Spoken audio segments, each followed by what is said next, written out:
بيته الطيبين الطاهرين المعصومين ولعنة الله على أعدائهم أجمعين.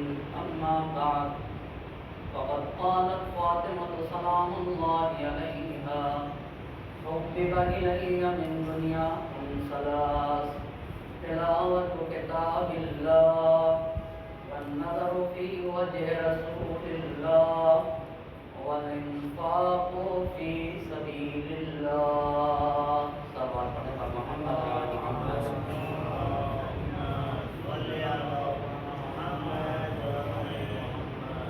ہم سے مجالس کی آج 5ویں گفتگو ہے اور عنوان گفتگو ہے فاطمہ نمونۂ عمل ہیں. اس گفتگو پہ، اس عنوان پہ گفتگو کرنے کے لیے شہزادی دو عالم کے جس فقرے کو سرنامہ سخن قرار دیا ہے، اس میں نبی کی بیٹی کا ارشاد ہو رہا ہے: حبب الی من دنیاکم ثلاث. اے لوگو، تمہاری دنیا سے مجھے 3 چیزیں پسند ہیں. تلاوت کتاب اللہ، پہلی بات ہے. کتاب خدا جو قرآن مجید ہے، اس کی تلاوت مجھے پسند ہے. والنظر فی وجہ رسول اللہ، اور رسول خدا کے چہرے کی زیارت کرنا مجھے محبوب ہے. والانفاق فی سبیل اللہ، اور تیسری بات شہزادی دو عالم فرما رہی ہیں کہ راہ خدا میں خرچ کرنا مجھے پسند ہے. راہ خدا میں انفاق کرنا میرے نزدیک محبوب ہے. ایک عظیم بات بتائی ہے، یعنی جن کا رشتہ قرآن سے ہو اور نبی پاک سے ہو، لوگوں سے بھی اچھا رشتہ ہونا چاہیے. جس کے یہاں قرآن سے الفت ہے اور نبی گرامی سے محبت ہے، اس انسان کے یہاں خلق خدا سے بھی محبت ہونا چاہیے. انسانیت اور بشریت سے بھی محبت ہونا چاہیے. آپ ذرا دین اسلام کے جامعیت کو تو نگاہ میں رکھیں. زندگی کے ہر عمل کے لیے اسلام نے دستور بیان کیے ہیں اور انسان کی علمی، انسانی، تربیتی ہر طرح کی ضرورتوں کا خیال کیا ہے. جہاں اسلام نے دین کے ہر اصول کو دین میں اور زندگی کے تمام میدان میں اصول و ضوابط بیان کیے ہیں، وہیں کے اوپر نبی کی بیٹی شہزادی دو عالم حضرت فاطمہ الزہرا سلام اللہ علیہا نے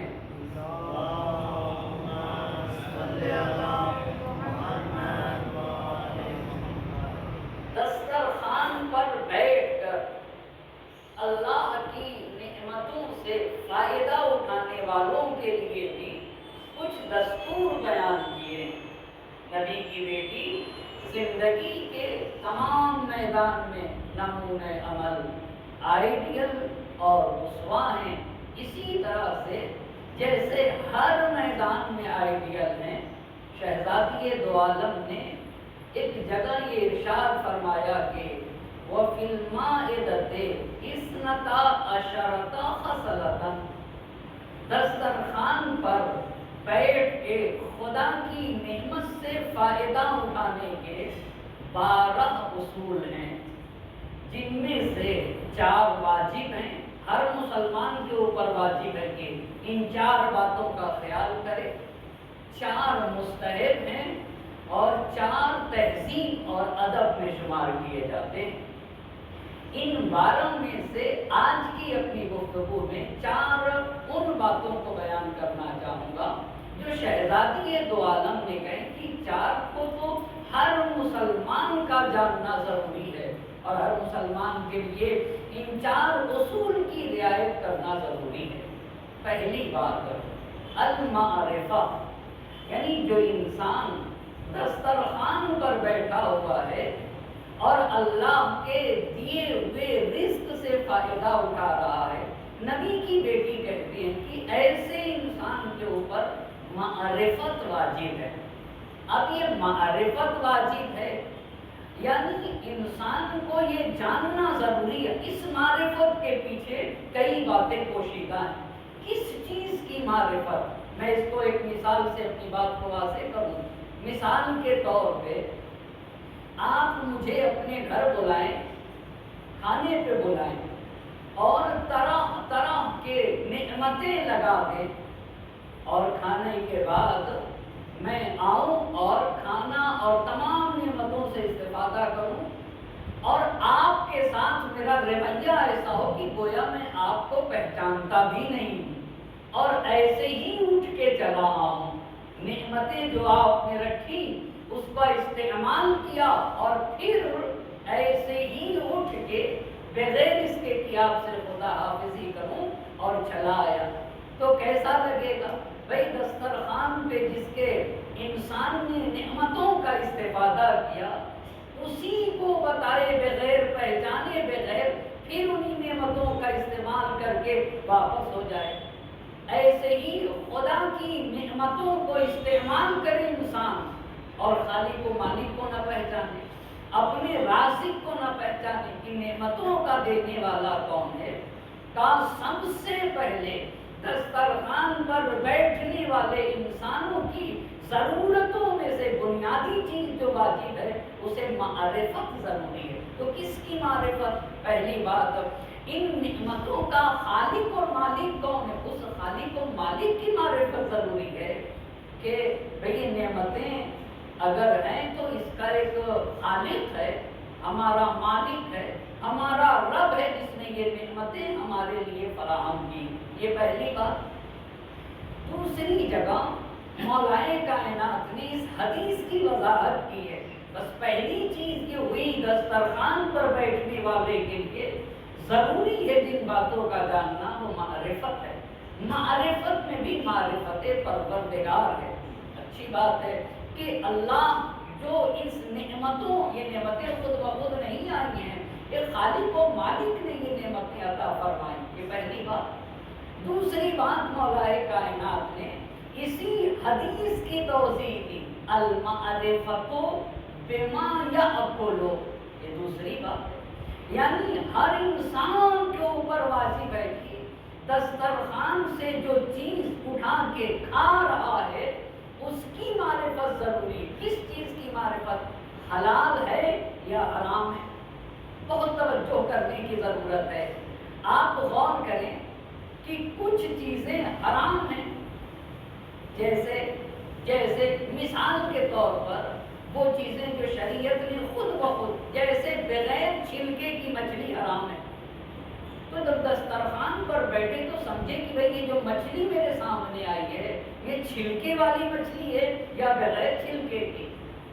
اگر چھلکے دار ہے تو میں کھا سکتا ہوں، اور بغیر چھلکے والی اگر کسی نے پکایا ہے تو میرے لیے حرام ہے۔ بس یہ جانے کی جو چیز کھا رہا ہے اس کی معرفت ضروری، حلال ہے یا حرام، یہ پہلی بات۔ کبھی ایک چیز حلال ہوتی ہے لیکن حلال راستے سے آئی ہے یا آئی نہیں یہ پتہ نہیں ہوتا ہے۔ آپ بتائیے مرغ کا کھانا حلال ہے، چھلکے دار مچھلی حلال ہے، پر ممکن ہے کہ چوری کے ذریعے سے آئی ہو، ممکن ہے کسی نے غصب کر لیا ہو، ممکن ہے لوٹ کے لایا ہو۔ تو ہر حلال چیز ضروری نہیں ہے کہ حلال راستے سے بھی آئی۔ بس پہلی بات یہ ضرورت ہے کہ دیکھیں کہ حلال ہے یا حرام جو چیز کھا رہے، یہ بھی ایک معرفت ہے۔ دوسری بات جو جاننا ضروری ہے دسترخوان پر، اگر حلال ہے تو یہ حلال راستے سے بھی آئی ہے یا نہیں آئی۔ بھائی سیب ہے، سنترا ہے، انگور ہے، یہ سب کی سب چیزیں حلال ہے، پر میں نے حلال راستے سے یہ لیا ہے یا نہیں۔ چوری کے پیسے سے لیا ہے یا نہیں کسی کا مال غصب میں نے کر لیا. یہ دو باتیں ہو گئی. بس پہلی بات حلال ہے یا حلال نہیں. دوسری بات اگر حلال ہے تو حلال راستے سے آئی ہے یا نہیں آئی. یہ دو باتیں. تیسری بات جس چیز کو کھا رہا ہے اسے یہ جاننا ضروری ہے کہ یہ میرے لیے فائدہ مند ہے یا نقصان دہ ہے. یہ جاننا یہ معرفت ضروری ہے کہ یہ چیز میرے لیے فائدہ مند ہے یا نہیں, میرے لیے مضر اور نقصان دہ. اس کے ساتھ ساتھ یہ بھی جاننا ضروری ہے کہ کتنا مفید ہے, کس حد تک اگر اسے استعمال کروں گا تو مفید فائدہ وگرنہ میرے لیے نقصان دہ ہو جائے گا. بس پہلی بات جو شہزادی دو عالم نے کہی کہ المعرفہ, دسترخوان پر بیٹھنے والوں کو معرفت ضروری ہے. ایک خالق و مالک کی معرفت کی نعمتیں پروردگار نے اسے عطا کی ہے. تو حلال اور حرام, آیا یہ حلال ہے غذا یا حرام ہے. تین, اگر حلال ہے تو حلال راستے سے آئی ہے یا نہیں آئی. تین باتیں. اور چوتھی بات یہ ہے کہ یہ جو غذا ہے کس مقدار میں میرے لیے فائدہ پہنچائے گی اور کتنا میرے لیے نقصان دہ ہے. اتنی باتوں کا جاننا ضروری ہے. اسی لیے مولا کائنات نے نہج البلاغہ میں ایک جگہ یہ جملہ ارشاد فرمایا, الناس ثلاثہ, زمین پر جو لوگ زندگی گزارتے ہیں وہ لوگ تین طرح کے ہیں. پہلا عالم ربانی متعلم علی سبیل النجات, اور تیسرا گروہ ہمج رعان اتباع کل نائق یمیلون مع کل ریح لم یستضیئوا بنور العلم ولم یلجؤوا الی رکن وسیع. مولا نے کہا کہ زمین پر رہنے والے تین طرح کے لوگ ہیں. پہلا گروہ جس کے یہاں علم پایا جاتا ہے, حقیقی علم. پہلا گروہ عالم ربانی, جو اپنے علم کے مطابق عمل کرے اور جو دلیل سے اللہ کی معرفت حاصل کرے, وہی انسان کا عالم ربانی کہا جائے گا. اسی کو یہ سب سے بہترین لوگ ہیں جو انسان اللہ کے جتنا انہیں علم ہے اپنے علم کے اوپر عمل کرے اور خدا کو دلیل سے مانگے. یہ ہوا عالم ربانی. دوسرا گروہ متعلم علی سبیل النجات, جو لوگ سیکھتے ہیں. اسے بھی مولا نے کہا کہ یہ بھی نجات کے راستے پہ, بس سیکھنے والا انسان بھی نجات کے راستے پہ. لیکن ایک تیسرا گروہ جن لوگوں کے پاس علم و معرفت نہ ہو, ان کو میرے مولا نے کہا کہ حمج رعان اتباع کل نائق یمیلون مع کل ریح لم یستضیئوا بنور العلم. سماج اور معاشرے میں جن لوگوں کے پاس علم نہیں ہوتا ہے ان کی مثال مکھیوں اور مچھروں جیسی ہوتی ہے. مطلب کیا ہوا؟ مکھیوں اور مچھروں جیسی ہوتی ہے. ہوا کا ہلکا جھونکا مکھی کو کیسے ادھر ادھر لے کے چلا جاتا ہے, اسی طریقے سے جس انسان کے پاس علم معرفت نہ ہو, اس کی اپنی کوئی فکر نہیں ہوتی, اپنی کوئی سوچ نہیں ہوتی, ہر کی آواز کے پیچھے وہ چل پڑتا ہے اور ہر پرچم کے تلے جمع ہو جاتا ہے. بس سب سے بنیادی بات المعرفہ. پہلی چیز یہ ہے کہ وہ معرفت حاصل کرے, اپنے خدا کی معرفت, جو کھا رہا ہے اس کی معرفت, یہ کتنا کھانا چاہیے جو میرے بدن کے لیے مفید ہو اور کتنا اگر ہوگا تو میرے بدن کو نقصان, کون سی چیز میرے لیے فائدہ مند ہے اور کون سی چیز میرے لیے نقصان دہ. یہ پہلی بات ہوئی دسترخوان پر بیٹھنے والوں کے لیے جن باتوں کا جاننا ضروری ہے. اس میں سے پہلی بات المعرفہ. دوسری بات التسمیہ, کہا کہ جو لوگ دسترخوان پر بیٹھتے ہیں ان کے اوپر واجب ہے, ضروری ہے کہ وہ نام خدا لے, پھر خدا کی نعمت کو استعمال کریں. پہلے اللہ کا نام لیں، یعنی بسم اللہ الرحمن الرحیم کہیں، اور بسم اللہ الرحمن الرحیم کہنے کے بعد پھر اللہ کی نعمتوں کو استعمال کرے اور اللہ کی نعمت کو تناول کرے۔ اگر آپ قرآن سے پوچھیں کہ قرآن اللہ کا نام اگر لیا جائے، اللہ کا نام لیا جائے، اگر خدا کا نام لیا جاتا ہے اور بسم اللہ الرحمن الرحیم کہا جاتا ہے، کوئی بھی عمل کیوں نہ ہو، کوئی بھی عمل کیوں نہ ہو، تو اگر ہم اور آپ بسم اللہ الرحمن الرحیم کہیں تو زندگی میں اس کے کیا اثرات آتے ہیں، یہ قابل غور بات ہے۔ سب سے پہلی بات جو انسان ہر عمل پہ بسم اللہ الرحمن الرحیم کہتا ہے، یہ قرآن کہتا ہے کہ یہی انسان دنیا میں بھی کامیاب ہے اور آخرت میں بھی کامیاب ہے۔ اس کا مطلب یہ ہے کہ ہر عمل سے پہلے بسم اللہ الرحمن الرحیم کہنے والا انسان وہ دنیا میں بھی کامیاب ہے، آخرت میں بھی کامیاب ہے۔ یہ قرآن کی کس آیت میں بتایا گیا؟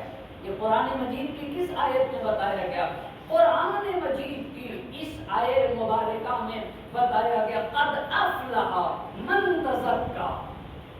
واضح لفظوں میں قرآن کہہ رہا ہے قد افلح من تزکا، جس نے اپنا تزکیہ کیا وہ کامیاب ہوا، جس نے اپنے کو پاک و پاکیزہ بنایا وہ انسان کامیاب ہوا، جس نے اپنے قلب کو نورانی کیا وہ انسان کامیاب۔ اس کے بعد قرآن کیا کہتے ہیں وَذَكَرَ اسْمَ رَبِّهِ فَصَلَّى، اور کون کامیاب ہے؟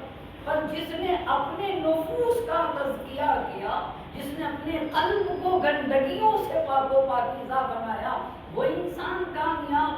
اور دوسری بات وَذَكَرَ اسْمَ رَبِّهِ، اپنے پروردگار کا نام لیا اور نماز پڑھا، یعنی نام پروردگار لے پھر نماز پڑھے، تو جو انسان اپنا تزکیہ کرتا ہے اور خدا کا نام لے کر نماز پڑھتا ہے ایسا انسان کامیاب ہے۔ بس شہزادی نے اگر یہ کہا کہ دسترخوان پر بیٹھ کے استعمال نعمت سے پہلے معرفت ضروری، دوسری بات نام خدا لیا جائے، اللہ کا نام لیا جائے، اگر عمل سے پہلے اللہ کا نام لیا جائے، کوئی بھی عمل ہو، گھر سے باہر نکل رہا ہے بسم اللہ الرحمن الرحیم، گھر کے اندر داخل ہو رہا ہے بسم اللہ الرحمن الرحیم، پانی پی رہا ہے بسم اللہ الرحمن الرحیم، گاڑی چلا رہا ہے بسم اللہ الرحمن الرحیم، کہاں ہر عمل سے پہلے بسم اللہ کہنا ہوگا۔ کیوں؟ اس لیے کہ دنیا اور آخرت کی بھلائی اسی میں۔ یہ پہلی بات۔ دوسری بات عبداللہ ابن مسعود کہتے ہیں کہ بسم اللہ الرحمن الرحیم میں 17 حرف ہیں، کہتے ہیں کہ ہر عمل سے پہلے بسم اللہ کہا کرو۔ کہا جہنم کے شعلوں سے تمہیں نجات دلائے گا وہ چیز ہے نام پروردگار۔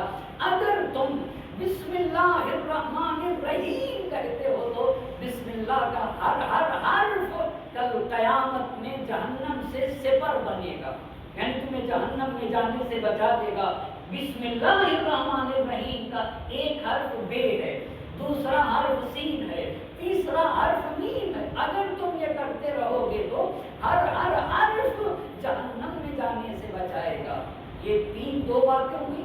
بس پہلی بات بسم اللہ الرحمن الرحیم کہنے والا انسان دنیا میں بھی کامیاب ہے، آخرت میں بھی کامیاب۔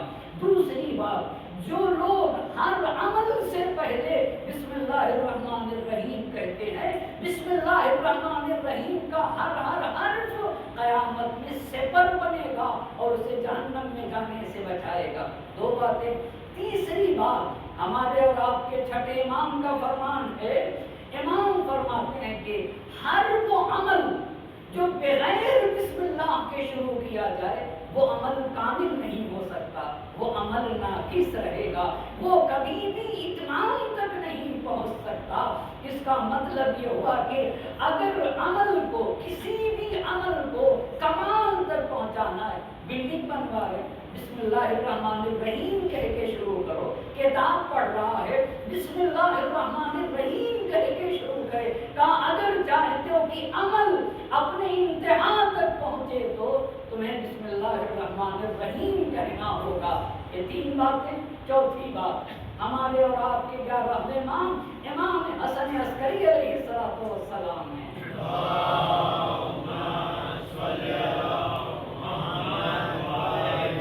امام کا فرمان ہے کہ مومن کی 5 علامتیں ہیں. 11ویں امام نے فرمایا مومن کی 5 علامتیں. پہلی علامت یہ ہے کہ دن اور رات واجب اور مستحب نمازیں ملا کے 51 رکعت 51 رکعت نماز پڑھتا ہے. یہ مومن کی پہلی علامت. دوسری علامت اپنے داہنے ہاتھ میں انگوٹھی پہنتا ہے. تیسری علامت نماز کے بعد خاک پر رکھ کے سجدے کرتا ہے. سجدے کرتا ہے یعنی عام طور تو سجدہ نماز میں بھی روایت نے کہا نماز پڑھ لینے کے بعد تب بھی اپنی پیشانی کو سجدگاہ پہ رکھ کے ذکر الہی بجا لاتا ہے. یہ اتنی باتیں. چوتھی بات بس پہلی بات 51 رکعت نماز پڑھتا ہے. یہ پہلی بات ہو گئی. اسی طرح سے امام بیان کرتے کرتے جب چوتھی بات امام نے کہا بسم اللہ کہتا ہے نا تو بلند آواز سے بسم اللہ کرتا ہے. اور 5ویں بات زیارت اربعین پڑھتا ہے. زیارت اربعین پڑھتا ہے. یہ امام نے مومن کی 5 نشانیاں بیان کی ہیں کہ مومن ایسا ہوتا ہے. بس شہزادی نے کہا کہ بسم اللہ الرحمن الرحیم کہا کرو غذا کو استعمال کرنے سے پہلے. کیوں؟ ایک بسم اللہ الرحمن الرحیم دنیا اور آخرت میں فلاح اور بہبودی کا ذریعہ. 2 بسم اللہ الرحمن الرحیم کہنے سے اگر ہم نے کیا تو ہر عمل اپنے کمال تک پہنچے گا. 3 بسم اللہ الرحمن الرحیم کیا تو بسم اللہ کا ہر جہنم سے سپر بن جائے گا. چوتھی بات یہ ہوئی کہ بلند آواز سے بسم اللہ کہنا یہ مومن کی علامت ہے. تمہارے ایمان کی پہچان یہ ہے کہ بلند آواز سے بسم اللہ کہا کرو. یہ 4 باتیں ہوئی. 5ویں بات ہمارے اور آپ کے نبی حضرت محمد مصطفیٰ صلی اللہ علیہ وآلہ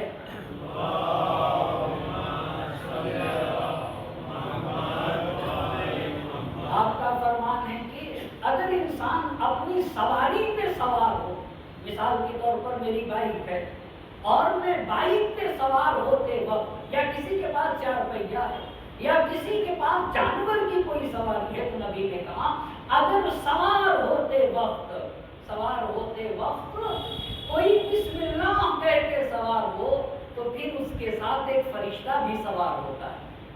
اور جب تک گاڑی سے اتر نہیں جاتا ہے وہ فرشتہ اس کی حفاظت کیا کرتا ہے. اور اگر بسم اللہ کہے بغیر سوار ہو گاڑی پہ تو امام نے کہا کہ پھر اس کے ساتھ شیطان سوار ہوتا ہے. اور صرف سوار ہی نہیں ہوتا، اس سے کہتا ہے کہ کچھ گانے وغیرہ لگاؤ، کچھ گانے گاؤ. وہ کہتا ہے مجھے گانا نہیں آتا. تو شیطان کہتا ہے کہ اچھا اگر گانا نہیں گانا آتا ہے تو تمنا کرو، آرزو کرو کہ کاش گانا آتا تو میں گاتا. تو جب بسم اللہ کہہ کے سوار ہوتا ہے تو اللہ اس کے ساتھ ایک فرشتے کو سوار کرتا ہے کہ جب تک یہ اتر نہ جائے تو اس کی حفاظت کرتا ہے. اگر بسم اللہ کہے بغیر سوار ہوتا ہے تو شیطان سوار ہو جاتا ہے اور ہونے کے بعد اس سے کہتا ہے کہ میوزک لگاؤ، گانے گاؤ. اگر وہ کہتا ہے کہ نہیں ہے میرے پاس تو شیطان کہتا ہے اچھا اتنا ہی کر لو، آرزو کرنے لگو، تمنائیں کرنے لگو. یہ بسم اللہ الرحمن الرحیم کے برکات ہے. اب اور بتاؤں عظمتیں، کتنا عظیم عمل ہے بسم اللہ الرحمن الرحیم کہنا. یہ بھی معصوم کا فرمان ہے. اگر کوئی شخص کھانا کھانے سے پہلے بسم اللہ الرحمن الرحیم کہے اور کھانا کھا لینے کے بعد الحمدللہ رب العالمین کہے تو روایت کہتی ہے کہ جتنے لوگ دسترخوان پہ ہیں اللہ سب کی مغفرت کر دیتا ہے۔ آپ دیکھ رہے ہیں نا کتنا اہم مرحلہ ہے۔ اسی بات کی طرف نبی گرامی کی بیٹی نے ارشاد فرمایا، اے لوگوں جو اللہ کی نعمتوں کو استعمال کرتے ہو نا، تمہارے لیے کھانا کھانے سے پہلے دسترخوان پر بیٹھنے والوں کے لیے چند چیزیں واجب۔ پہلی بات المعرفہ، دوسری بات التسمیہ، بسم اللہ کہا کرو۔ ہر عمل سے پہلے بسم اللہ ہے، ہر عمل سے پہلے۔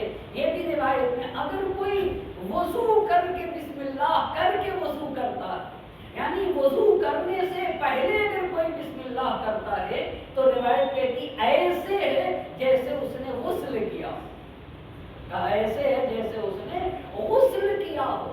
اگر بسم اللہ کر کے وضو کرتا ہے تو پورا جسم اس کا طیب و طاہر ہو جاتا ہے، پاک و پاکیزہ ہو جاتا ہے۔ لہذا ہر عمل کرنے سے پہلے عادت ڈالنا ہوگا بسم اللہ الرحمن الرحیم کہا جائے، تاکہ وہ ہمارا عمل منزل کمال تک پہنچ جائے۔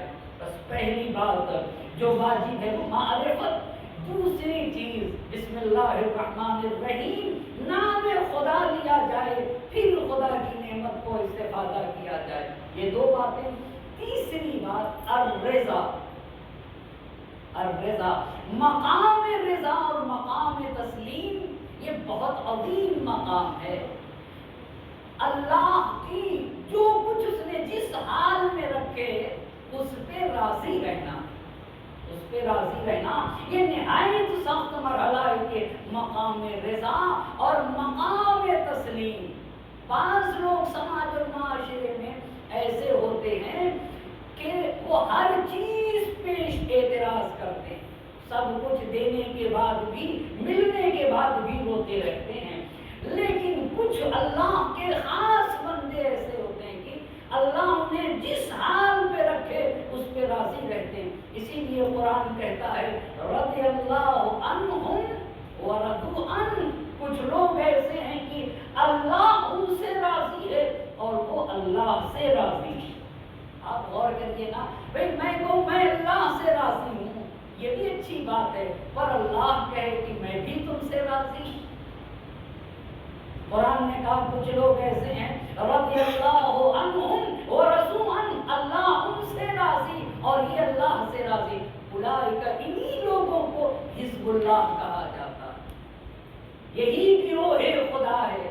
حزب اللہ یہ قرآن کی آیت ہے، کہا جو لوگ اللہ سے راضی ہو اور جن سے اللہ راضی ہو جائے، اگر معاملہ دونوں طرف سے ہو، ہم بھی اللہ سے راضی اور اللہ ہم بھی ہم سے راضی، ایسے لوگوں کو گروہ خدا کہا جاتا ہے، یہ خدا کا گروہ ہے۔ اسی لیے ہمارے اور آپ کے نبی حضرت محمد مصطفیٰ صلی اللہ علیہ وآلہ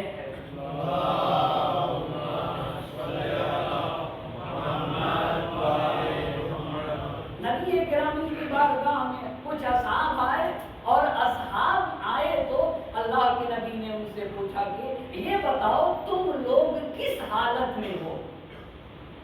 تم لوگ اپنے اصحاب سے پوچھا کہ یہ بتاؤ تم لوگ کس حالت میں ہو؟ تو سارے کے سارے اصحاب نے کہا کہ ہم ایمان کی حالت میں، یعنی ہمارے یہاں ایمان پایا جاتا ہے۔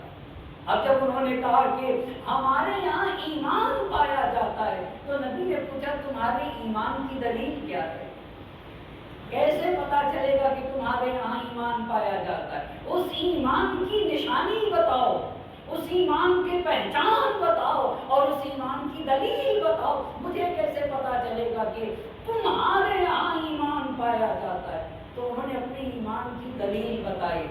دلیل کیا ہے ایمان کی مومن کی؟ کہا جب ہم پر بلا اور مصیبت نازل ہوتی ہے تو ہم گڑ گڑاتے نہیں، ہم شکوہ شکایت نہیں کرتے، صبر کرتے ہیں، ہم صبر کرتے ہیں۔ ہمارے ایمان کی پہلی دلیل یہ ہے کہ ہم صبر کرتے ہیں، اس کا مطلب ہے کہ صبر کرنا ایمان کی دلیل ہے، ایمان کی۔ اچھا دوسری دلیل کیا ہے؟ کہا ہماری پہلی دلیل یہ ہے ایمان کی کہ اگر ہم بلا و مصیبت میں گرفتار ہوتے ہیں تو ہم صبر کرتے ہیں، ہم خدا سے شکوہ اور شکایت نہیں کرتے۔ ٹھیک ہے، دوسری کیا دلیل ہے تمہارے ایمان کی؟ کہا دوسری یہ دلیل ہے کہ جب ہمارے یہاں خوشحالی ہوتی ہے اور اللہ ہمیں نعمتیں دیتا ہے تو ہم خدا کو بھولتے نہیں، ہم خدا کی دی ہوئی نعمت کا شکریہ ادا کرتے ہیں، ہم شکریہ ادا کرتے ہیں۔ اس کا مطلب یہ ہوا کہ شکر گزار بن کے جینا یہ بھی ایمان کی علامت ہے۔ اچھا تیسری دلیل کیا ہے تمہارے ایمان کی؟ بس پہلی دلیل کیا ہوئی ان کے ایمان کی؟ کہ ہم مصیبتوں پہ صبر کرتے ہیں۔ دوسری دلیل کیا ہوئی؟ نعمت جب پاتے ہیں تو اس کی قدردانی کرتے ہیں، شکریہ ادا کرتے ہیں۔ تیسری دلیل کیا ہے تمہارے ایمان کی؟ تیسری دلیل کیا ہے؟ ہم اللہ کے قضاء و قدر پہ راضی رہتے ہیں، جو اللہ ہمارے لیے فیصلہ کر دے ہم اس پہ راضی ہوتے ہیں۔ بہت توجہ کریے گا، جابر ابن عبداللہ انصاری ہیں، 5ویں امام ان کے پاس گئے اور جا کر پوچھا کہ آپ کیسے ہیں؟ کیسے ہیں؟ 5ویں امام نے پوچھا تو کہا کہ اب میں صحت پر بیماری کو ترجیح دیتا ہوں، یعنی جو صورتحال تھی اس کے مطابق گفتگو نہ کی۔ تو میرے 5ویں امام نے کہا کہ ہم اہل بیت ایسا نہیں، مطلب یہ تھا جناب جابر ابن عبداللہ انصاری کا کہ صحیح ہو، صحت مند ہونا چاہیے، بیمار ہو، مجھے صحت مند ہونا چاہیے پر بیمار ہوں، شکوہ کیا اپنی بیماری کا شکوہ کیا۔ امام نے کہا ہم ایسے نہیں ہیں، رضا اللہ واللہ رضانا اہل البیت، خدا کی قسم ہماری اپنی کوئی پسند ہے ہی نہیں، ہم تو وہی پسند کرتے ہیں جو ہمارے لیے ہمارا خالق و مالک پسند کرے، جو ہمارے لیے ہمارا اللہ پسند کرتا ہے نا، جس حال میں ہمیں ہمارا خالق رکھے ہم اسی پہ راضی رہتے ہیں۔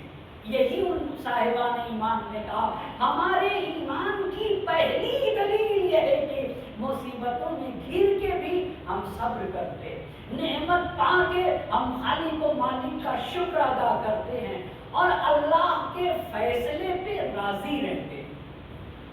اللہ کے فیصلے پہ آپ غور تو کریں، کربلا یہی تو ہے نا بھئی، امام حسین علیہ السلام زخموں سے چور چور ہو کے جب زمین کربلا پہ آئے تو آپ کی زبان پہ جو جملہ تھا وہ یہی تھا نا، وہ یہی تو جملہ تھا کہ رزم پہ قضائک و تسلیما لامرک لا معبود سواک یا غیاث المستغیثین۔ اے اللہ، حسین تیرے فیصلے پہ راضی ہے اور تیرے امر کے سامنے سر تسلیم خم کیے ہوئے، پر لا معبود سواک، خدا کے تیرے علاوہ حسین کا کوئی معبود نہیں ہے، خدا تو ہی حسین کا معبود ہے، جو تیرا فیصلہ ہے اسی تیرے فیصلے پہ حسین راضی ہے اور تیرے امر کے سامنے حسین سر تسلیم کو خم کیے ہوئے۔ اسے مقام رضا کہا جاتا ہے، جہاں انسان کی اپنی کوئی پسند نہ ہو۔ شہزادی نے کہا کہ دسترخوان پر جو چیز ہے نا اس چیز کو دیکھ کے راضی رہو، اگر ہمارے لیے اللہ نے یہی فیصلہ کیا ہے تو ہم اللہ کے فیصلے پہ راضی ہیں۔ بس پہلی معرفت ضروری، دوسری بات نام خدا لینا ضروری، تیسری بات رضا۔ یہ رضا بہت توجہ کرنے کی ضرورت ہے۔ رضائے پروردگار ایک عظیم شے ہے، اگر یہ آ جائے نا تو زندگی خوشگوار بن جائے گی۔ میرے امام نے کہا ہے کہ ان الرضا یونفی الحزن، اگر رضا آ جائے انسان مقام رضا اور مقام تسلیم پہ فائز ہو جائے تو پھر انسان کیا غم و اندوہ نہیں پایا جائے گا۔ من رضیا بما قسم اللہ لہ، جو اللہ نے اس کے لیے فیصلہ کر دیا، اگر انسان اللہ کے فیصلے پہ راضی رہا، استراح بدنو، پھر اس کے یہاں سکون پیدا ہو جائے گا، پھر اس کے وجود میں اطمینان آئے گا۔ اسی لیے ہمارے اور آپ کے نبی جب معراج پہ گئے ہیں تو اللہ نے نبی سے پوچھا، یا احمد هل تدری ایو عیش اہنا و ایو حیات ابقا، اے میرے حبیب آپ کو پتا ہے اطمینان والی زندگی کون سی زندگی ہوتی ہے؟ بہت توجہ کرنے کے بعد اللہ نبی سے یہ پوچھ رہا ہے، اے میرے حبیب، آپ کو پتا ہے اطمینان اور سکون والی زندگی کون سی زندگی ہوتی ہے؟ مگر نبی کا اخلاق تو دیکھیے، میرے نبی کا کردار تو دیکھیے، اللہ نبی سے پوچھ رہا ہے اور نبی کہہ رہے اللہم لا، اے میرے اللہ تو بتا، مجھے نہیں پتا۔ یہ اخلاق کے پیغمبر ہے کہ خدا کی بارگاہ میں اللہ سے نبی پاک نے کہا اے میرے اللہ تو بتا، مجھے نہیں پتا۔ اطمینان اور سکون والی زندگی کون سی زندگی ہے؟ آخر کیا ہو کہ ہماری زندگیوں میں اطمینان ہو جائے؟ توجہ کریے گا، جب نبی نے یہ کہا کہ تو بتا، مجھے نہیں معلوم کہ اطمینان اور سکون والی زندگی کب حاصل ہوگی، تو آواز قدرت آئی اما العیش الحنین الذی لا یفتر صاحبہ عن ذکری، کا اطمینان تب آئے گا جب زندگی میں ذکر الہی کیا جائے، خدا کو یاد رکھا جائے۔ اقم الصلاۃ لذکری، قرآن کی آیت ہے، نماز قائم کرو میری یاد کے لیے۔ اقم الصلاۃ لذکری، نماز پڑھو اگر تم مجھ خدا کو یاد کرتے ہو تو نماز سے کیا ہوگا؟ ان الصلاۃ تنہی عن الفحشاء والمنکر، نماز تمہیں برائیوں سے روک دے گی، نماز تمہیں منکرات سے روک دے گی۔ اس کا مطلب یہ ہوا کہ اگر رکنے لگے انسان منکرات اور فحشاء سے تو یقیناً نماز ہے۔ بس اطمینان کب آئے گا زندگی میں؟ بھئی ہر چیز زندگی میں ہے، ہر چیز زندگی میں۔ آپ کو پتا ہے ہم اور آپ جب نماز پڑھتے ہیں تو ہر بھولی ہوئی چیز یاد آتی ہے یا نہیں ایسا؟ پر ایک یاد نہیں آتا، ایک شے یاد نہیں آتی جسے یاد آنا چاہیے، جس کی بارگاہ میں کھڑا ہو کے نماز پڑھتا ہے اسی خدا کو بھولا ہوا، اسی خدا۔ ہر بھولی ہوئی چیز یاد آتی ہے مگر خالق و مالک اللہ کا اما العیش الحنین فهو الذی لا یفتر صاحبہ عن ذکری، خوشگوار زندگی کے لیے یاد الہی اور ذکر الہی ضروری ہے، ذکر الہی۔ اسی لیے قرآن نے یہ کہا کہ جن زندگیوں میں خدا نہیں ہے نا، جن زندگیوں میں خدا نہیں ہے ان زندگیوں میں سکون اور اطمینان نہیں ہو سکتا ہے۔ آج زمانہ یہ سمجھ لے کہ جو چیز انسان کو سکون عطا کرے، الا بذکر اللہ تطمئن القلوب، یاد رکھ لو۔ صرف قرآن کی اس آیت کا مطلب یہ نہیں ہے کہ ذکر الہی سے سکون ملے گا، یہ مطلب نہیں ہے۔ مطلب یہ کہ صرف اور صرف یاد الہی سے انسان کو سکون ملتا ہے اور بس۔ اگر یاد الہی ہے، ذکر الہی ہے تو ذکر الہی سے دلوں کو سکون ملتا ہے۔ آپ کو پتا ہے کربلا میں امام حسین علیہ السلام نے ایک رات کی مہلت کیوں مانگی تھی؟ کیوں مانگی تھی؟ کیا حسین ایک دن زیادہ زندہ رہنا چاہتے تھے؟ امام حسین نے اپنے بھائی عباس علیہ السلام سے کہا تھا جا کر کہہ دو فَهُوَ يَعْلَمُ إِنِّي قَدْ كُنْتُ أُحِبُّ الصَّلَاةَ لَهُ وَتِلَاوَةَ كِتَابِهِ وَالدُّعَاءَ لَهُ وَالِاسْتِغْفَارَ لَهُ، میرا خدا خوب جانتا ہے کہ حسین کو نماز سے عشق ہے، حسین کو تلاوت کتاب الہی سے عشق ہے، حسین کو دعا سے محبت ہے اور حسین کو استغفار سے محبت ہے۔ ان چار باتوں کے لیے حسین نے ایک رات کی مہلت لی تھی۔ یہی ذکر الہی، نماز قرآن پڑھنے کے لیے، دعا کرنے کے لیے اور استغفار کرنے کے لیے کربلا میں ایک رات کی مہلت مانگی گئی تھی۔ بس اطمینان کے لیے پہلی چیز یہ ہوئی کہ یاد الہی، ذکر الہی سے اپنے دلوں کو زندہ کرنا ہوگا، یہ پہلی بات۔ دوسری بات کہی کہ وَلَا يَنْسَى نِعْمَتِي، جو لوگ میری دی ہوئی نعمتوں کو بھلا دیتے ہیں، انہیں یہ نہیں پتا کہ یہ نعمتیں آئی کہاں سے، تب وہ ان کی زندگیوں میں اطمینان نہیں آ سکتا۔ میں اپنے خالق و مالک کو بھلا دوں، میں ایک چھوٹی سی مثال دوں آپ سے، آپ کو یہ پتا ہے کبھی ہم نے سوچا کہ ہم آنکھ کھولتے ہیں تو یہ جو پلک ہے ایک پلک نیچے رکی رہتی ہے اور ایک پلک اوپر رکی ہوتی ہے، اگر یہ نہ رکے تو نہ رکے، یہ نیچے آ جائے، بیماریاں ہیں آج کے زمانے میں، یہ پلک نہیں رکتی ہے، نہ رکے تو آپ یہ بتائیے جسے ہم اور آپ تھوک کہتے ہیں، یہ میٹھا ہوتا ہے یا نمکین ہوتا ہے؟ تھوک میٹھا ہوتا ہے نا، اور آنسو کیسا ہوتا ہے؟ آنسو میٹھا یا نمکین؟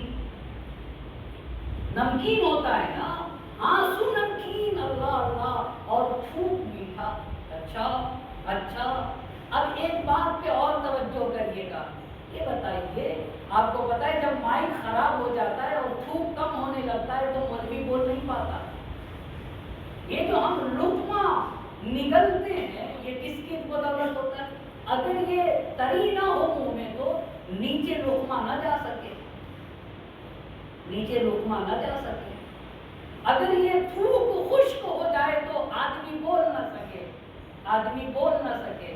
اچھا اگر کم ہو جائے، بہت توجہ کریے گا، اگر کم ہو جائے تو ہمیشہ ایک پائپ رکھنا پڑے گا کہ ہلکا ہلکا پانی ڈالتا ہے، اور اگر زیادہ ہو جائے مقدار سے تو ایک ایکسٹرا ڈبہ لے کے چلنا پڑے گا، رال ہمیشہ ٹپکتی رہے گی۔ کیا اس کو سوچنے کی ضرورت نہیں ہے کس کا اہتمام ہے؟ یہ کس نے ایسا کیا؟ کس ضرورت پر رکھا؟ اللہ اللہ، نہ ضرورت سے کم ہونے دیا اور نہ ہی زیادہ ہونے دیا۔ اچھا اسے میٹھا بنایا، دو پانی ہے نا، ایک پانی کو میٹھا اور ایک کو نمکین بنایا۔ کیوں آنسو نمکین بنایا؟ کیوں بنایا نمکین؟ آپ بتائیے۔ نہیں بلاغہ میں میرے مولا نے کہا کہ انسان چربی کے ڈھیلے سے دیکھتا ہے، اس کے ڈھیلے سے دیکھتا ہے، چربی کے ڈھیلے سے دیکھتا ہے، اور چربی کی حفاظت نمک اور نمکین شے سے ہوتی ہے۔ کہا تمہاری آنکھ کی حفاظت کے لیے آنسو کو خالق نے نمکین بنایا۔ اللہ اللہ، آنسو نمکین، ایک آنکھ کی حفاظت کے لیے۔ آپ دھوپ میں نکلیے تو جیسی دھوپ ہوتی ہے اسی کے برابر آنکھ کھلتی ہے۔ آپ سورج کے سامنے پوری آنکھ کھول کے دکھائیے ذرا، جتنی روشنی اسی روشنی کے مطابق آنکھ کھولتی ہے۔ ایک آنکھ کی حفاظت کے لیے اللہ اللہ، ایک آنکھ کی حفاظت کے لیے پلکیں بنا دی، اسی آنکھ کی حفاظت کے لیے ہمیں بنا دی، اسی آنکھ کی حفاظت کے لیے شکنجے جو پڑتی ہے یہ بھی آنکھ کی حفاظت، اسی آنکھ کی حفاظت کے لیے آنسو بنائے، اسی آنکھ کی حفاظت کے لیے یہ دائرہ بنایا۔ کہا کہ زندگی تب خوشگوار بنے گی جب میرا بندہ میری نعمت کو نہ بھولے۔ یعنی مالی مشکلات میں گرفتار ہو کے خدا کی بارگاہ میں شکوہ شکایت کرتا ہے، یہ نہیں دیکھتا کہ میری آنکھ کھلتی ہے تو صحیح و سالم کھلتی ہے، میرا تھوک مقدار بھر ہے۔ دو سوراخ بنائے ہیں، کبھی سوچا ہے اللہ اللہ، کبھی سوچا گوشت کا ایک ٹکڑا اگر ایک صحیح مقدار میں گھومتا ہے تو اتنے پیارے کلمات نکلتے ہیں، یہ کیسے ہو گیا بھائی صاحب؟ ایک گوشت کا ٹکڑا اگر حرکت کر دے تو کلام پیدا ہو جاتا ہے، آدمی گفتگو کرنے لگتا ہے، ذرہ برابر فالج کا اثر ہو، ہونٹ اگر ٹیڑھے ہو جائیں تو آدمی بول نہیں سکتا ہے۔ اگر انسان ان چیزوں کو دیکھے گا، دو سوراخ ہے نا، دو سوراخ، ناک میں جو ہوا جاتی ہے نا، اگر گرم ہے تو ہماری ناک اسے پہلے ٹھنڈا کرتی ہے، پھر ہمارے وجود کے اندر وہ ہوا جاتی ہے، اگر خشک ہوا ہے تو اسے تر بناتی ہے۔ یہی دو سوراخ، ایک ہلکا سا چیرا لگا دیا تو ہم اس سے بولتے ہیں، ہم اسی سے کھانا کھاتے ہیں، ہم اسی ہونٹوں سے مسکراتے ہیں، ہم انہی ہونٹوں سے چوستے ہیں، ہلکا سا، یہ قدرت کا نظام ہے۔ کہا اگر میرا بندہ، آپ دیکھ رہے کبھی آپ نے غور کیا اس انگوٹھے کے بارے میں، اس کی کیا کیفیت ہے ہمارے ہاتھ میں؟ آپ یہاں رکھیے، اس انگوٹھے کو یہاں رکھیے بیچ میں، اور پھر اپنے بٹن کھول لیجیے اور مجھے بتائیے، اس انگوٹھے کو یہاں رکھیے، یہاں پہ، ٹھیک ہے، ایسے، اور اپنے بٹن کھول لیجیے۔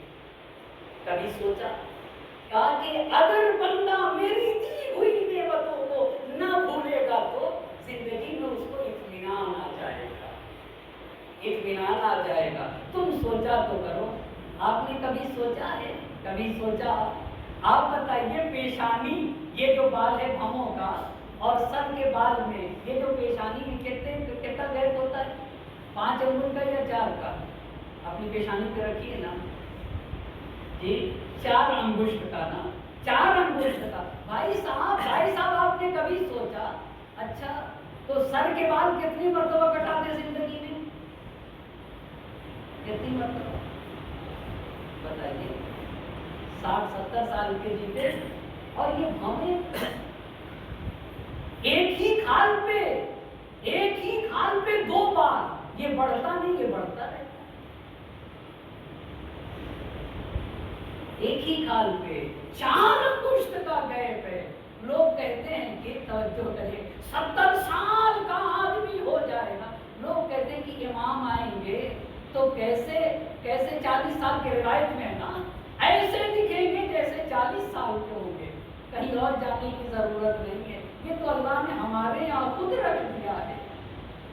کیسے 40 سال، کیسے ہمارا سر کا بال بڑھتا رہتا ہے، پر یہ ویسے ہی رہتا ہے، پر یہ ہمیں یہ ایسے ہی رہتی ہے، یہ قدرت کا نظام ہے۔ تم نے سوچا کبھی زندگی میں بس پہلی بات، اگر واقعی خدا کی قسم انسان ان اللہ کی دی ہوئی نعمتوں کو، اب میں بہت ساری مثالیں دے سکتا ہوں، بہت ساری مثالیں دے سکتا ہوں، آپ کو پتا ہے آسانی سے لقمہ شکم میں جا کر اور پھر آسانی سے باہر نکل آتا ہے، بڑی عظیم نعمتوں کا نام ہے کہ خدا کے کہا اگر زندگی میں میری نعمت کو نہیں بھولو گے تو تمہاری زندگی خوشگوار۔ میں بول لیتا ہوں، میں اچھی طرح سے سانس لے لیتا ہوں، میں چل پھر لیتا ہوں، میں دیکھتا ہوں، مجھے میرے خالق نے اتنی ساری نعمتوں سے نوازا۔ بس پہلی بات یاد خدا،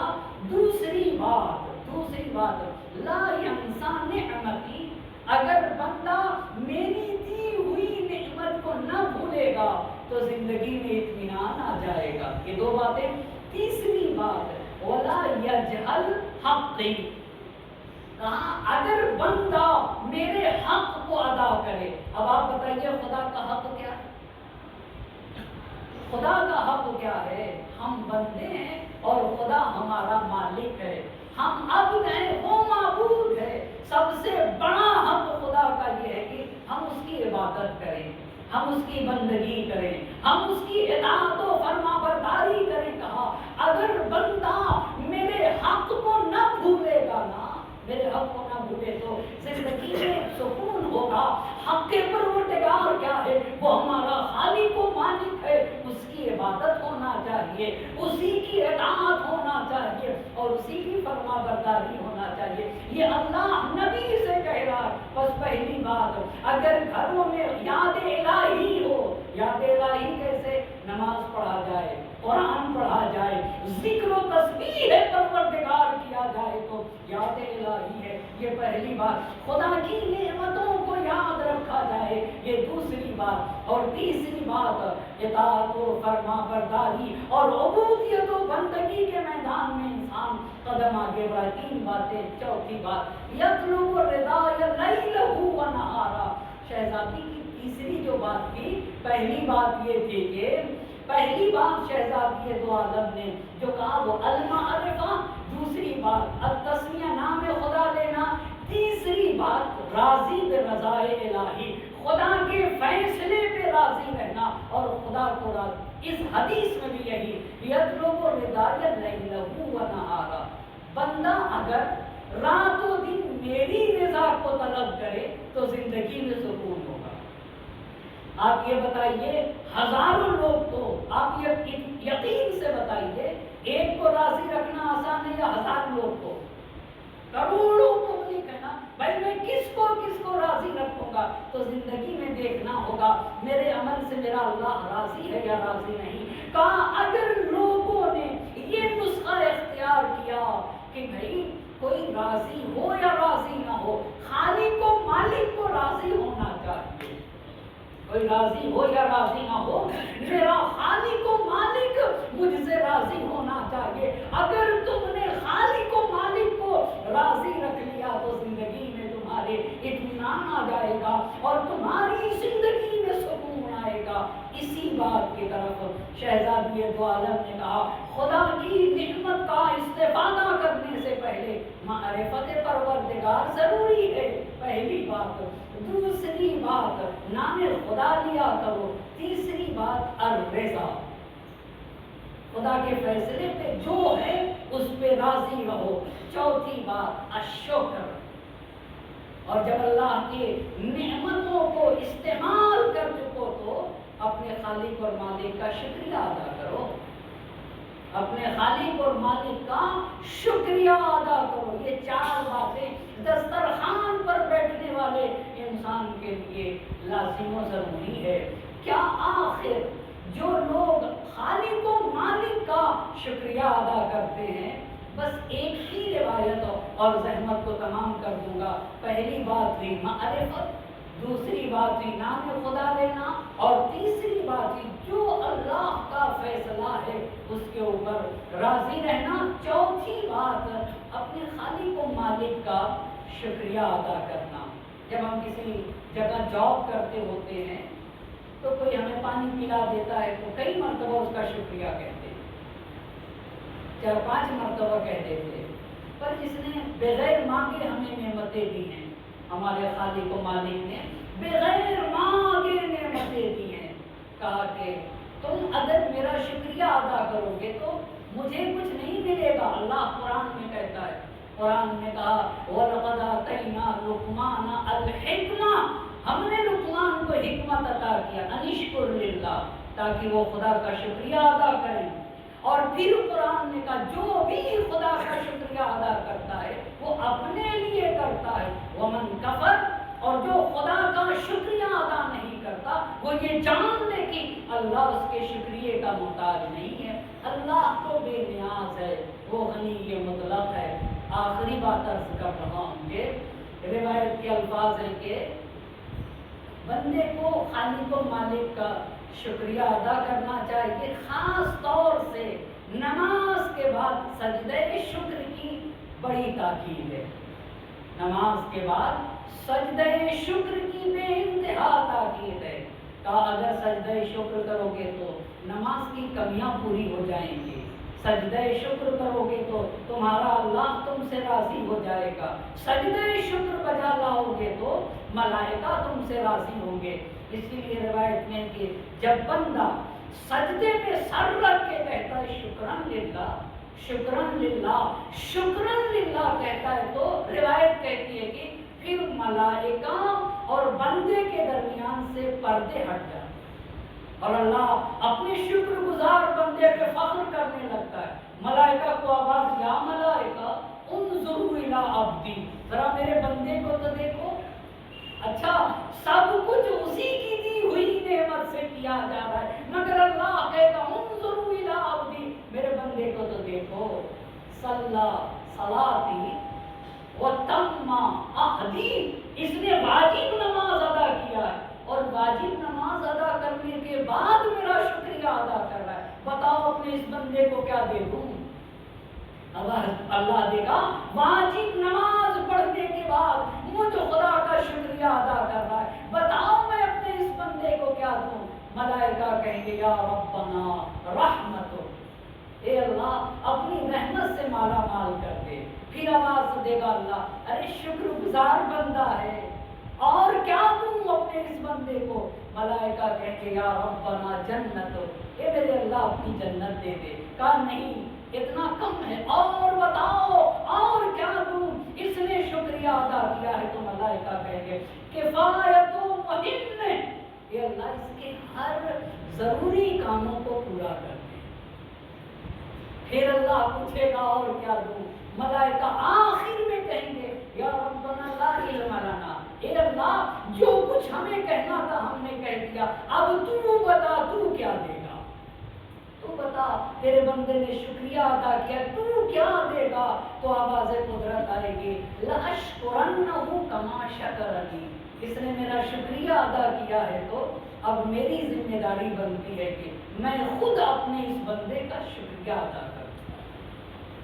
اللہ اللہ، یہ مقام ہے شکر کا۔ انہی باتوں کی طرف نبی کی بیٹی نے کہا کہ معرفت پروردگار حاصل کرو، ہر عمل سے پہلے نام خدا لیا کرو، اور تیسری بات یہ ہوئی کہ جو بھی ہے اس پہ راضی رہو، اور چوتھی بات خدا کی نعمت کو استعمال کر کے خالق و مالک کا شکریہ ادا کرو۔ کربلا میں امام حسین علیہ السلام نے بھی اللہ کی بڑی ساری دی ہوئی نعمتوں کا شکریہ ادا کیا ہے، لیکن یہ امت کے لوگ، نبی کا کلمہ پڑھنے والے لوگ، یہ کتنے ناشکرے تھے اور کتنے بدبخت لوگ تھے۔ کیا نبی نے جو سہمتیں کر کے اللہ کا دین پھیلایا تھا، کیا اس کی جزا یہی تھی کہ نبی کی بیٹی پر جلتا ہوا دروازہ گرا دیا جائے؟ یہ تو نبی پاک نے انسانیت کا درس دیا، لوگوں کو ظلمتوں سے نکالا، تاریکیوں سے نکالا، کیا اس کی جزا یہی تھی کہ نبی کی بیٹی پہ جلتا ہوا دروازہ گرا دیا جائے؟ اس در کو جلایا گیا جس پہ نبی آ کے سلام کیا کرتے تھے، السلام علیکم یا اہل بیت النبوہ، اے اہل بیت نبوت پہ اللہ کا درود و سلام ہو جس دروازے پہ، اور یہی نبی کی بیٹی نے کہا اس گھر میں حسن و حسین رہتے ہیں، یہ در علی و فاطمہ ہے، کیا تم اسے جلا دو گے، اس دروازے پہ آگ لگا دو گے جس پہ حسن و حسین رہتے ہیں؟ کہنے والے نے کہا رہا کرے اجرکم اللہ، اللہ کسی غم میں نہ رلائے سوائے غم مظلوم کربلا کے، ہائے رے جلتا ہوا دروازہ گرا دیا گیا، محسن کی شہادت واقع ہو گئی، نبی کی بیٹی بعد وفات نبی زیادہ دن تک زندہ نہ رہی، اور وہ وقت آیا جب علی مرتضیٰ سے نبی کی بیٹی نے کہا اے علی آج فاطمہ دنیا سے چلی جائیں گی۔ علی لرز کے فاطمہ آپ کو کہاں سے معلوم؟ کہا تھوڑی سی نیند لگ گئی تھی، میں نے خواب میں اپنے بابا کو دیکھا، میرے بابا مجھ سے کہہ رہے تھے فاطمہ آج تم مجھ سے ملاقات کرو گی۔ اے علی اب فاطمہ اس دنیا میں نہ رہے گی، اے علی فاطمہ آپ کے ساتھ رہی، اے علی فاطمہ نے زندگی بھر آپ کا خیال کیا، اے علی میری شہادت کے بعد میرے بچوں کا خیال کریے گا، حسن و حسین کا خیال کریے گا، اے علی میرا جنازہ تابوت میں اٹھا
وصيانهم الذين ظلموا ينطلقون إنا لله وإنا إليه راجعون إلهي بحق الزهراء وأبيها وبعلها وبنيها والسر المستودع فيها تسمع التبار باسمك يا الله يا الله يا الله يا الله يا الله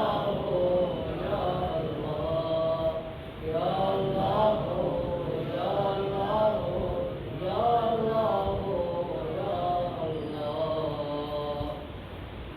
معروف کے واسطہ ہے محمد و علی محمد کا ہماری اس مختصر کی عبادت کو اپنی بارگاہ میں قبول فرما ہمارے معصوموں کو مال زہرا میں جگہ عنایت فرما پاک پروردگارہ ہماری ان مجالسوں کو اپنی بارگاہ میں قبول فرما بانیان مجلس کی توفیقات خیر میں اضافہ فرما ہم نے سے جن کے والدین کا سایہ ہمارے سروں سے اٹھ چکا معبود ان کے قبروں کو شاد فرما ان کی قبروں کو منور فرما ان کے روحوں کو شاد فرما اور ان کے درجات کو بلند سے بلند تر فرما اور ہم میں سے جن کے والدین کا سایہ ہمارے سروں پہ باقی ہے صحت و سلامتی کے ساتھ پورے عمر مرحمت فرما وقت کے امام کو ہم ذرات و مشہور فرما ان کے ظہور میں تعجیل فرما اور ہمیں ان کے آباد و انصار میں شمار فرما ربنا تقبل منا انك انت السميع العليم ایک ساتھ یا بڑے جناب